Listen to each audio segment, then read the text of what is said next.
بسم الله الرحمن الرحيم الحمد لله نحمده ونستعين ونستغفره ونعوذ بالله من شرور أنفسنا ومن سيئات أعمالنا من يهده الله فلا مضل له ومن يضلل فلا هادي له وأشهد أن لا إله إلا الله أشهد أن محمدا عبده ورسوله. My dear brothers and sisters, why do men get ensnared in pornography and why do women get ensnared in Instagram, social media, TikTok, and so on? What is the difference in the fitra of men and women, and why do we see this behavioral pattern in most men and women? Not all, but most men and women, according to statistics today, are somehow influenced by this. Some to a lesser extent, some to a greater extent. We are not generalizing here that everyone, but there is a ongoing and growing behavioral trend. Now, a little bit about behavioral psychology, why it is in line with Islam. As Umar Khattab radiallahu anhu said, we can only judge people based on their behavior. We cannot really judge what's inside their heart, their head. That's something is different, their dreams and this and that. Even though the Prophet ﷺ did interpret dreams sometimes, right? Freudian psychology, which is kind of still the basis for most of the secular psychology, even in Muslim worlds, would try to be intrusive into the man's or woman's mind and connect it to certain events in life and certain desires. Long, complicated discussion on this. But in behavioral psychology, it's very simple. We analyze people's behaviors. And based on that, we discover patterns. And when those patterns are that noticeable and that common that they scream out to the world that, hey, there's a problem, to ignore them would be foolishness. And many people still do choose to ignore it in the name of self-righteousness or taqwa or culture or so-called social protection. Now, while these people are shaming and trying to re-educate and to reframe the narrative, quite a big number of men and women, and increasing, are moving towards these problems. Now, we're talking specifically about pornography and women in social media. Now, of course, men do social media as well, and we see some very feminine behavior of some men today because there is polarity shifts that we are noticing. And of course, women do pornography as well because we do notice now more sexual behavioral patterns of women with a masculine touch on them. They basically have masculine sexual behavior patterns, such as wanting multiple partners, polygyny in a sense, such as looking at pornography, excessive masturbation, and many other issues that usually traditionally would be more noticed, okay, by psychologists and behaviorists on the man's side. Now, there could be an argument that, well, we only were able to realize and understand female behavior now due to the internet and due to being able to gather data on female behavior online. And that is true in a sense. That is true. Maybe women have been like this for a while now. But I would make the argument, as we are standing today, as opposed to 10 years ago, and even more 20 years ago, and even just relatively speaking 5 years ago, we can see a huge difference. A very, very big difference when it comes to how female behavior is advancing towards a more masculine pattern. Now, women also have an interesting behavior when it comes to, and we discussed this in another video, smut, which is reading in a sense, or word porn. They fantasize a lot because that is more in line with their fitra. Women are more in their heads, while men are more visual and more in behavior, and they just want to do things. There's the difference. وَلَيْسَ ذَكَرُ كَالْأُنْثَى. Very sure, we always have to remember that foundational principle of creation. Allah subhanahu wa ta'ala is creators. Now, when we look at female behavior in smut, while there are men who read these books as well, but we find the overwhelming majority of the readers are women. Now, we have be clear here because the enemies are always trying to take my words out of context. So as I said, it's not all women, it's not all men, it's an increasing number, and we're noticing this pattern pushing more and more. So men read smut as well, but you'll find that in general be mostly men who identify as queer, homosexuals, and so on. There might be, there are definitely straight men as well who do that, but again, the number is very, very small and negligible, and you can get that from statistics of who buys these books. Overwhelming majority, again, is women. Now, what we are noticing, though, that female patterns are moving also towards pornography, competing with men. For example, women who watch same-sex videos, meaning women watching women doing it with women.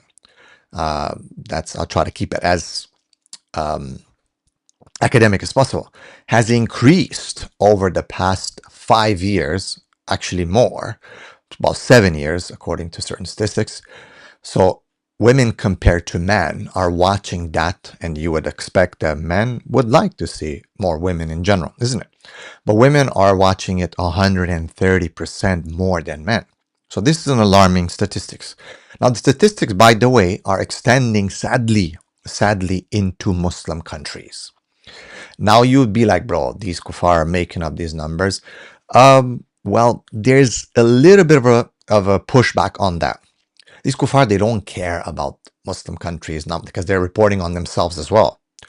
They're reporting on conservative Christian countries as well. So they don't really care about religion. They care about one thing. Their God is only one God. And it is, in a sense, one God, and that is money. Okay, it's just that that God is shaitan for them. All right, as the Bible says it, the God of the world. So 100% we see that the statistics are quite accurate because these people want to make money. How do they gather these statistics? So again, behaviors online. Now, people might have a behavior in person and show a certain face in person. However, when they show behavior online, now that gets gathered. So, when you accept those cookies, accept all, reject all, most people just want to get to it and accept, right? And so on. And if you reject, a lot of times you are not able to actually access the information. So this is where these companies, organizations, they want to understand what exactly is it that you are looking at. So that's how they gather data. So they gather data from Egypt, from Saudi Arabia, from the Khalij, from Syria, from Muslim countries in general as well, and of course all the non-Muslim countries, Europe and Latin America, and so on and so forth, Far East Asia, Indonesia, Malaysia, Singapore, you name it, okay, all the way to New Zealand. So they gather a lot of information and they see a lot of patterns in behavior. So we do have women now watching pornography, but that's not, I'm going to talk about, and I've talked about that in another video about why females are following masculine sexual behaviors and patterns. Now, again, not all women, not all Muslim women. Are you talking bad about Muslim women? I didn't say this Muslim woman. I didn't say that Muslim woman. And I know a lot of women who do identify with what I'm saying. They have reached out to our programs. They have reached out to My Tazkiyah. They have reached out to PIP coaches. They have reached out to other programs to actually do something about it and to help. And then there's the ones who are saying, oh, how dare you, to all that, right? The shaming, the guilt tripping they try to put on the videos. The reality is that men can lie, women can lie, numbers can be fudged and can be played with, but not on that level. Of course, the common denominator, whether it's Muslim women or non-Muslim women, Christian, Jews, whatever they are, black and white and Asian, the common denominator that influences behavior is, well, shaitan. Shaitan is the main person who basically works on this. Okay, shaitan is one of the ones who causes all these problems, right? So this is something that we have to be very, very careful with, where we think that somehow Muslims are the exceptions. Actually, you find that Muslims are the ones that are attacked by shaitan even more. So now, let us look at two behavior patterns that fall more in line with basically, well, with men and women and the fitrah of women. And that is how men are ensnared by pornography and how women are ensnared by social media. Now, why is it that pornography, and why is it social media? And what kind of role did the internet play in actually dealing with this and influencing this? Now, there's one important thing when we look from behavioral psychology and behavioral patterns. of how men and women behave. You see, men are usually, and I don't think any woman would really argue with this, that they're more sexual. That can be proven from so many different angles, and that men, and basically in general, they want intimacy. And from the women's side, I think anyone can agree, and if they do, they can look at the evidence that women in general would like attention, a lot of attention, and also they like some resources. And we said that resources usually stand in line for what? Resources stand in line for, well, safety and stability and protection. Let's just give that in a nice sense. Now, men want intimacy. Men would be lying to tell you that, no, we don't want intimacy. We just want to hold your hand and just walk into the sunset for the rest of our lives. Men want intimacy. And women, I'm sure they're not going to just be like, yeah, I just want to have intimacy with you. I don't care where we live. We can just sleep on the street and it doesn't matter as long as I'm with you, my man. No, they want some sort of resources and they want attention. Of course, they're not going to be like, yeah, you know what? You can just go do your work, whatever. And whenever you want to come to me, just come to me. They're not going to settle for that, right? And that is why, okay, women have to wear a hijab. They have to protect too. Pull some of that attention away from them and that desire to be noticed and be given too much attention by the outside world, of course. And that is why Allah says in the Quran, so they will not be noticed and annoyed, right? That they will know that you are a Muslim woman and they will not be annoyed when it talks about hijab. Now with men, of course, that like the first thing it says to the believing Muslim man to lower their gaze, because they're the ones who are stimulated the most and they're the ones who are weaker when it comes to that desire. Okay, there's a lot more that we can say about this, but it's good enough for us to really understand that when it comes to marriage, of course, and that extends even to the non-Muslims, the relationships, you have to understand the fitra is men and women. The system that fine-tunes the fitra and protects the fitra is Islam or kufr, right, or everything else. Okay, so that's where the difference is. However, if a person, man or woman, does not apply Islam, does not put that system, then they can fall easily into just following their desires. That's why the scholars say that, the human beings are better than angels when they apply Islam and they use knowledge of the deen of the revelation, and they're worse than animals when they do not and just follow their desires. Now, let's summarize it. In behavioral psychology, behavioral science, we looked at men basically want intimacy and women want resources and attention. And resources, by the way, is also not just money. It's attention, time. There's many things, protection, all these fall under resources. The currency is not always money, even though money is important. Now for men, again, not that they want only intimacy, but that is a very, very important thing. Very important. Now, in the world, we will notice that that's why, again, if you look at corporations, they actually, one of the first persons that they hire is a team, or first few people they hire is a team of psychologists, behavioral psychologists, study human behaviors and patterns. And they study cultures and religions and, different behaviors to know how to market to them. So they'll market to the Middle East, they'll market to America, they'll market to Southeast Asia. Now, if you notice again, in general, the ads are usually when they want to sell something, they put a very beautiful woman on it. Men, yeah, here and there, they'll put some guys, but in general, even when they sell to women or to men, they have to put a woman. In the car industry, for example, one of the prompts that is used the most, and it's obviously a male-dominated industry, they'll put a woman, even if they want to sell tires. And sadly, very revealing woman. And people will know what I'm talking about. Now, in the world, men want resources, men want intimacy, and they'll trade that for resources. They'll basically make the nikah, they're qawwams, and the woman is, she's supposed to give intimacy, children, exclusivity, of course, because it's for her, it's a monogamous relationship, right? So she's the one who gives him exclusivity. He doesn't have to give her exclusivity, even if just in theory people are going to fight with me, but a man can be polygynous, even if he won't or whatever, but he can, right? So exclusivity is from the woman to the man, not from the man to the woman. And that's by the Sharia, okay? But also by the world in general, when you see. All right, so, however, and this is the basis, foundations of nikah. That's how it is. If a man is going to provide, He's going to provide. So the first thing he does, subhanAllah, even before he gets married, he pays the mahar. And a lot of people think it's just symbolic. It is symbolic in a sense, but definitely for a lot of women, it's not symbolic. It is a great inflation into their bank account. Yeah, quite a big one, actually. Some of it is $50,000. For some of it is also a car, a house, a this or that, depending. And some brothers are so desperate for what? To pray tahajjud with them on Thursday or Friday or Saturday or Sunday. That can happen, but you know what they're thinking about. They really want to be with this beautiful girl. They've been waiting for all this time. Let's be honest, guys. Let's not lie to ourselves. So the woman's going to get an inflated bank account, and guys are even willing to take debts and loans and put themselves in the gutter to be able to fulfill what? This need, this deeply rooted need of nature that Allah has created them of wanting to be intimate. So men trade those resources. That's why they pay mahar right from the beginning, even before you touched her. And then women are going to now become halal for them. And actually, that's the first thing when the nikah is done, that he can now actually touch her. And the sunnah of the Prophet was to consummate the night of the marriage.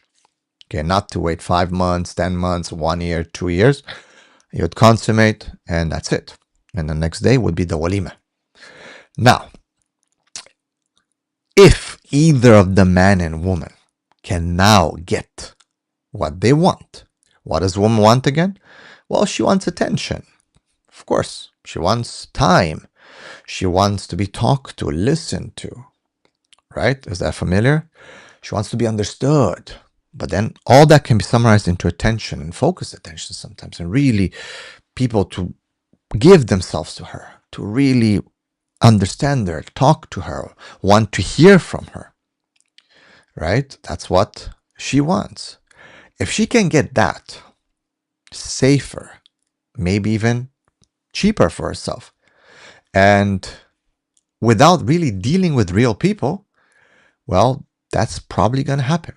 And if a man who wants intimacy can do so cheaper, even safer, without having to fear the repercussions of the system if he gets divorced or if he gets cheated on, or if the woman decides that she doesn't like him anymore and wants khula and pays $500 and gets khula from some imam, he's probably going to be attracted to that.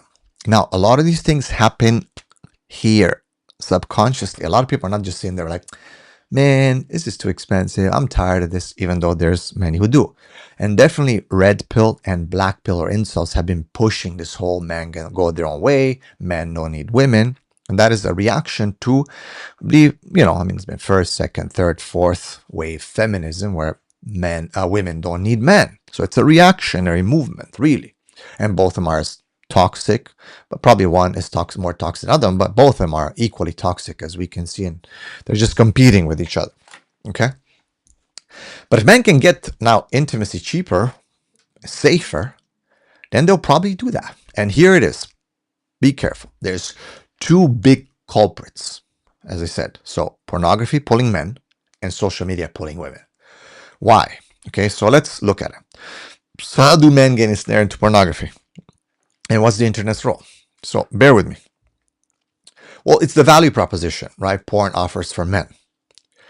It offers free, immediate, dependable sexual opportunity. Okay? So it's a cheap substitute for real intimacy. Minus the commitment. You don't have to commit. Comparing to pursuing a real woman, which is very difficult today, porn is just cheaper. Like, you don't have to go spend time, be rejected, no investment, you don't have to pay money, lower risk, right? Fewer social consequences. Now, people be like, come on, bro, you're stupid. It's not real. Well, it's real enough. It seems that it ensnared so many men. And that is one of the reasons, guys, why men delay marriage. They go to university and they seem like, no, I'm okay, bro. I need to focus, right? 30 years old. He's like, yeah, I'm okay. Brother, you don't feel fitna? You never, like nothing happened? No, brother, it's okay. Alhamdulillah, I can deal with it. No problem. Yeah, he deals with it. And you know how he deals with it. Now, not all men, but many men, according to statistics again, you're looking up to pushing into like 90% of men watching pornography. And amongst them, not all Muslims, but a lot of Muslims. And there's countries like, sadly, I'm not going to name because I'm sure people are going to go crazy, but some of the bigger Muslim countries are leading this, obviously due to population number as well. Now, so it is cheaper. So the reason men get ensnared is, in his model, the shaitan model is not just because men are bad, but definitely because men are weak. Now, men can be bad, of course, but it's because, the porn outcomes, in a sense, outcompetes real life, real dating on cost, convenience, risk. One of the greatest risks for men is that they invested all this money, all this time, and the woman decides to be like, I don't want to be with this man anymore. And then the system will take more than half of his money, isn't it? Right? So that's one of the reasons. Now, see, porn always existed, but internet made it cheap, made it convenient, and made it private and mass scale, which ensnared men. Also, the illusion of infinite optionality, and here it is. Guys are in a sense polygynous, and they don't stick to one video when they watch porn. They go to all kinds of stuff. And that is also to show their nature of wanting variety. Okay? And it's a simulation for reality. It's not real, but it's real enough to entrap millions of men. And more. The numbers are increasing and making the outcomes and the disasters that come after men being now addicted to it is horrible. Not only mental health wise and for the iman, but also socially, where men don't want to get married anymore. They're delaying marriage. All right. Now,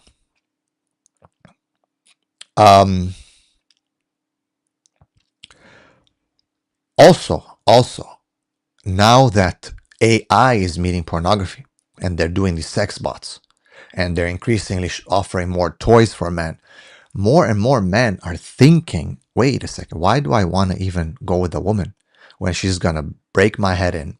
She's going to cause so many problems. They're so spoiled, they're so bratty, they're so this and this and this. Men complain about women all the time. And I have to pay all this money, and I'm not even going to get sex from her because she's not feeling well. She's this, she's that, all kinds of my hormones. I'm tired. Okay, she wants to work. She wants to be busy. She comes home tired from work. They're hearing all these stories. They're seeing their fathers. They're seeing their friends. They're seeing people who of the previous generation above them are not happy and they're entrapped, and they can see it. And they're saying, wait a second, why would I do that? I can get now a sex doll who talks to me, who adapts to me, who is AI, who just doesn't say no to me and is respectful, doesn't swear at me, doesn't slap me, doesn't spit in my face, which sadly some Muslim women do today, and women in general, non-Muslim women, not all women, I didn't say general, all the women, but non-Muslim women, right? Some, but it's increasing number again, it's an increasing pattern. So they basically have this now, well, it's cheaper, it's better, and let me just go that way. Even though it's haram, even though it's bad, even though social and mental health outcomes and iman outcomes are horrible, this is what they are pushing for. Now, how do women get ensnared into the social media and the internet's role? Well, it's the value proposition, right? Like women, again, want to, well, they know why do you think women show themselves off online? Even sisters. Even if it's just their eyes with makeup and doing their little poses and all that. And even though they bend over and try to show their little shapes, even in niqab and in hijab and so on. And not to mention the ones who don't wear hijab and niqab, what do women usually put themselves in a gym, even wearing hijab, boxing, jumping up and down, all their things jumping up and down, bending over, jumping. Very few women put again, not all, but very few, put really strong reminders with an really direction for women to improve in deen and have haya and so on. And someone would argue that they shouldn't even be there anyway in the first place. But let's just, for the sake of argument, a lot of women, Muslim women, make up tutorials and they're talking about Allah or something about Islam, shooting a bow and arrow and eating an apple and talking like, hey man, yeah dude, no man, like a man, talking like a man, right? Yeah man, I did this and that, oh bro, look at this, wow dude, yeah mom, ooh, yeah, like that kind of behavior. And she's like reminding you of supposedly of Allah, right? Not to mention the ones doing all kinds of tutorials, hijab, all that, just to attract attention to themselves. They like it, they feel it, and that's why they keep their accounts public and not private. Not they say, no, it's for me, it's for my sisters. Yeah, okay, and why are the thousands of men watching you and you're allowing it and you're okay with actually love it? Let's be honest.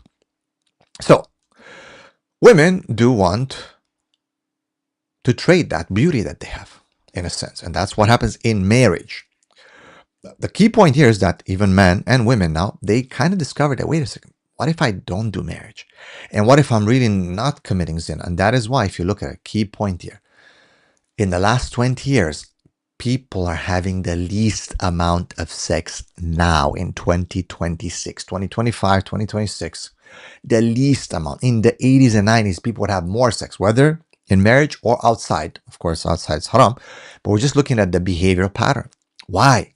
It's because now they can have, well, virtual sex, safe sex, no STDs, no pregnancy, no this and that, online. Now, I'm not saying that people are not having sex, but they're having less sex because now there's a substitute for women online. Also, the toys, the sexual toys, that thousands of toys for women that help them to get throughout till they, reach their whatever career and whatever they want to do. You think women don't have desire? And men, masturbation, pornography, and women, pornography, and reading smut. There's all these virtual, safe, supposedly, for the body, but horrible and totally destructive for the heart and iman. And of course, they take it. They fall for it. That's why it's called a snare. And it is the snare of shaitan.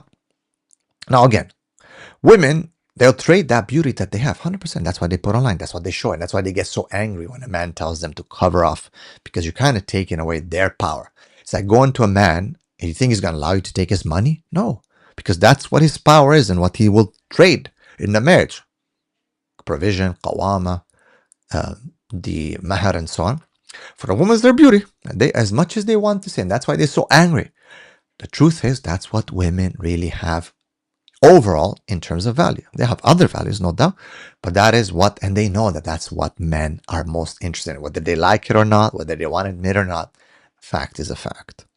Now, the resources that they, right, that's their resources, they're exchanging it for money. But now they're realizing, wait, if I get with this schmuck, with this loser, maybe I don't like him, and I have all these opportunities in life. I see all these men looking at me. Why would I want to go with this guy? What if I just delay it? Plus, my parents are pushing me. They said, we've invested so much money in university. You got to work. So she's pushing 28 and she's still working, but she's not happy. But she's getting all the attention. She's getting money and she's getting all other currencies by her having a social media account. Not to mention many women who are falling into OnlyFans and other things to even make money now.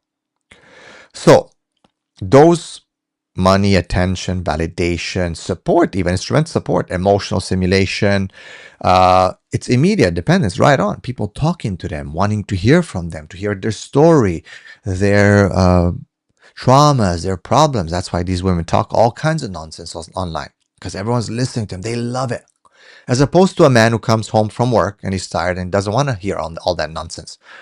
So she's getting that now cheaper, safer. She doesn't have to give sex. She can just show a few things off online, even if it's just opening up her neck or whatever. A lot of them are like, oh my God, you guys are so perverts. Well, yeah, men are like that in a sense. Not all, but many are going to be ensnared in that.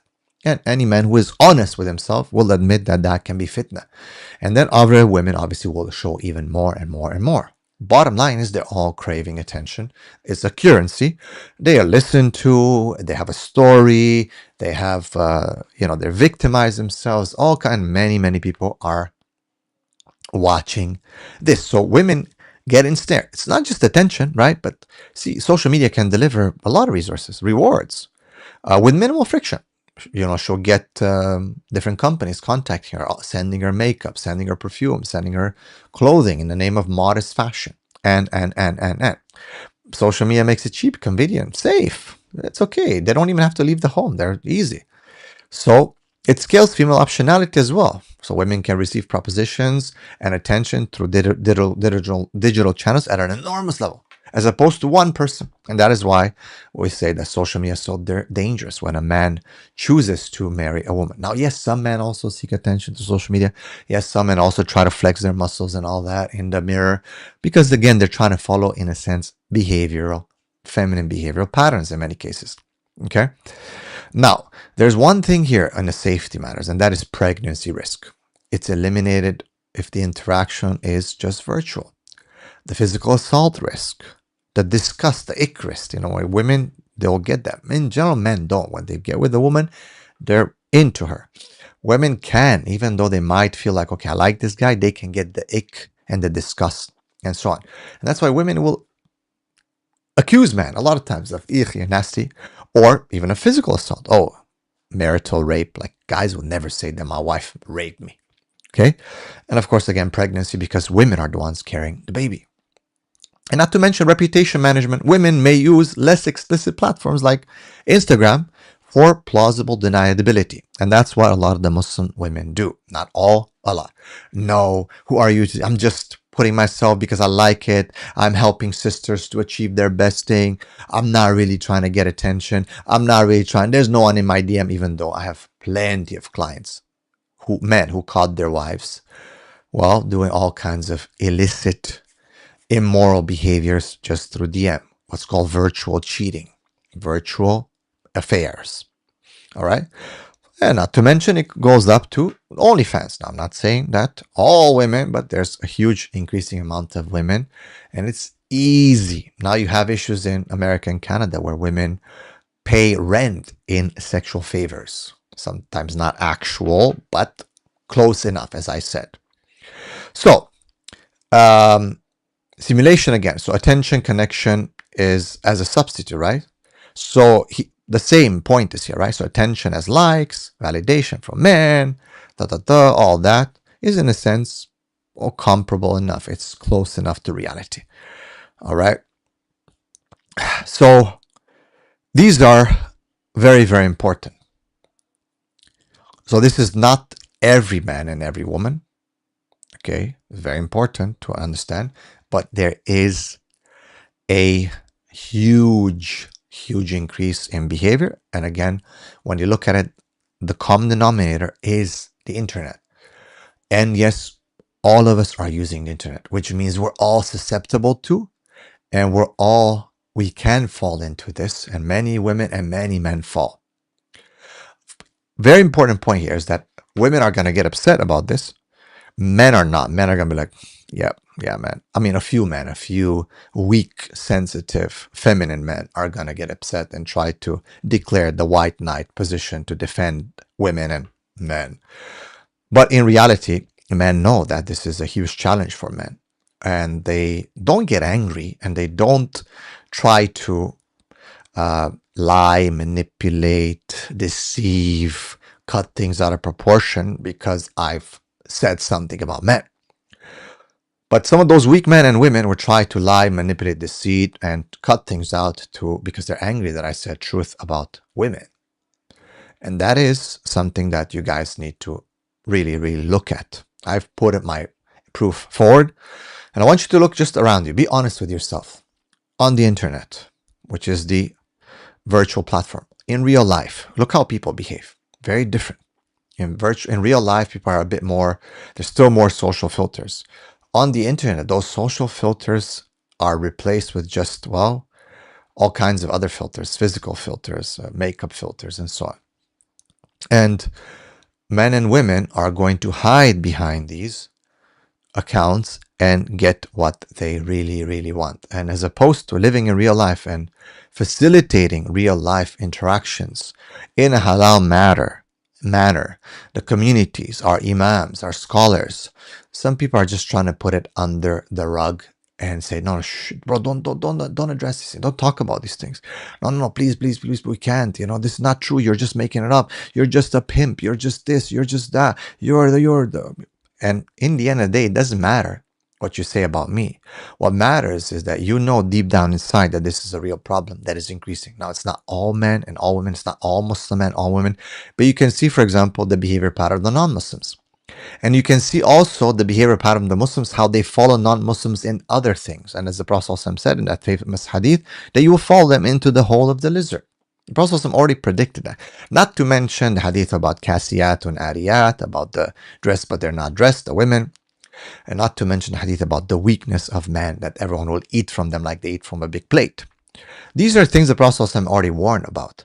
But people are trying to ignore hadith. They say, no, we cannot talk like that about. We cannot even read the text of the hadith because it is disrespectful to the Prophet ﷺ, even though it is the Prophet ﷺ who said it. And that is why I said that there will be a time where people recline on the couch like couch potatoes. And they'll sit there for hours on Telegram groups and all kinds of groups, slandering, talking nonsense and whatnot. And they'll lay back and they'll say, we didn't hear this, we didn't hear this in the Quran, or no. But the Prophet says, but I said it. I said it.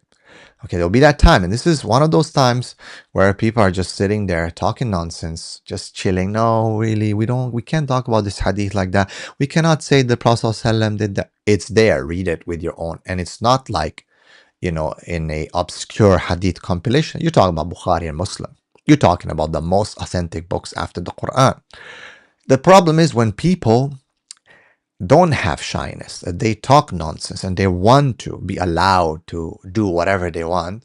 As the Prophet ﷺ said, إِذَا لَمْ تَسْتَحِي فَاصْنَعْ مَا شِئْتَ. If you are not shy, you don't feel shame, you will do what you want.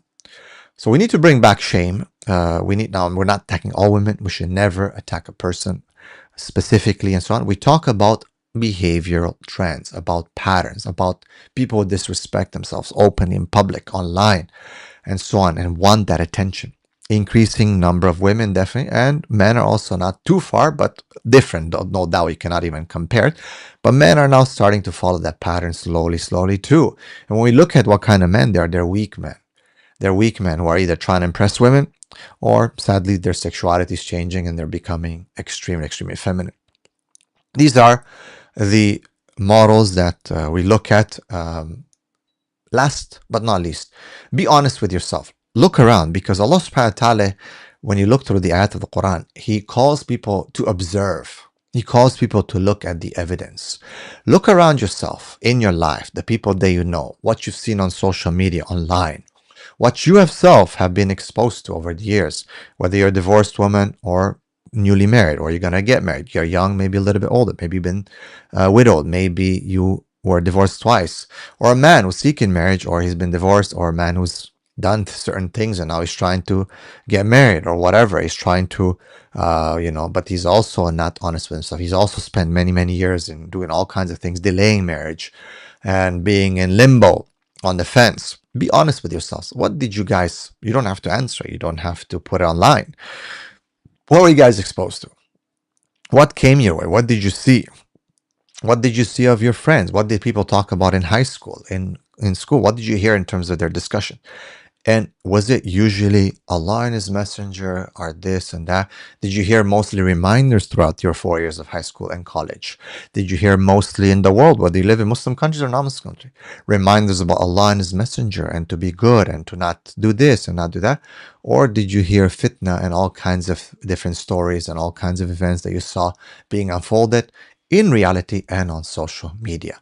I leave you with yourself, and only Allah knows, between you and Allah, to be honest with this answer only for yourself, not to put it out for anyone else.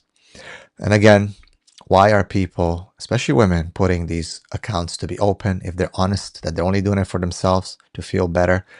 In reality, they need to answer that question as well. We're living in very difficult times, and this is paving the world to the coming of the Dajjal. And a person needs to understand that the Prophet did say, change things by your hand, change things by your tongue, change things at least hate it in your heart. Sadly, most people don't even hate it in their heart, and they fight against those by calling dawah bros this, that, or the labels come out, and shaming, manipulation. It's never going to change though. No amount of education or re-education, no amount of shaming or guilt tripping, propaganda is going to actually change the situation, or make men, inshallah, a group of men anyway, to stop from exposing the lies and showing the truth. Barakallahu feekum. Let me know what you think in the comments. Assalamu alaikum wa rahmatullahi wa barakatuh.